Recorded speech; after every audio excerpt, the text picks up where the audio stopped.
Hello everyone! In this video, I'm going to show you how to remove someone from a Cash App family account.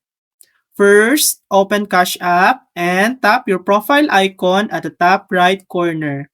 Scroll down and select Support. In the search bar, type Account Ownership and tap the first result.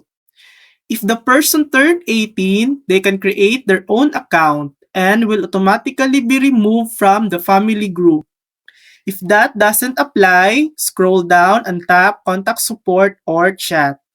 Type a short message like, "Hi, I want to remove someone from my family account.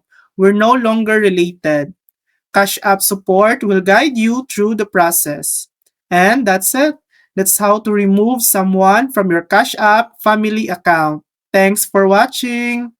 If this video helped you, please like and subscribe for more helpful tutorials.